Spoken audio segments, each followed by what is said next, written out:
এরা আপনার চট্টগ্রাম থেকে একটা মেঘনা নামক একটা ট্রেন দিয়ে চাঁদপুর মেট্রো রেল স্টেশনে আসছে সবাই। আপনারা দেখতে পারেন এটা চাঁদপুর লঞ্চঘাট।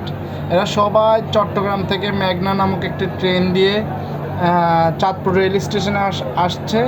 সেখান থেকে by rickshaw R auto rickshaw দিয়ে সবাই চাঁদপুর লঞ্চঘাটে আসছে। এরা সব যাত্রী হয়েছে আপনার বরিশাল, ঝালকাঠি, পটুয়াখালী, ভোলা, কালাইয়া।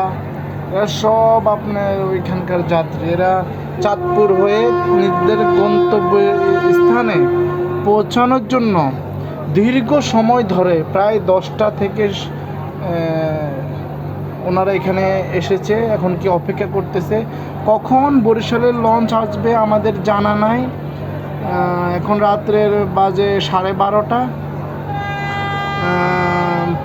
প্রায় 2টি লঞ্চ আসছে, বাট ওরা কোনো যাত্রী না নিয়ে চলে গেছে। মনে হয় ওরা বরিশালের লঞ্চ না, অথবা ওই রোডে যাবে না, এই কারণে ওরা চলে গেছে।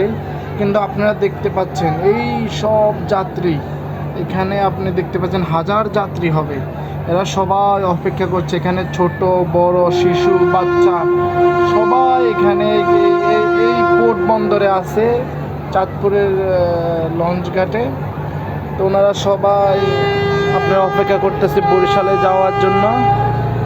ইনশাল্লাহ বরিশাল লঞ্চ আসবে, ওই দেখেন, অথবা আসতেছে একটা লঞ্চ এখন। ইনশাল্লাহ আল্লাহ রহমতে ওনারা যেন সবাই নিজেদের গন্তব্যস্থানে আল্লাহর রহমতে সঠিকভাবে যেন পৌঁছে যায়। ইনশাল্লাহ এটাই দোয়া করি, সবাই দোয়া করবেন। আপনারা দেখতে পাচ্ছেন। আল্লাহ হাফেজ।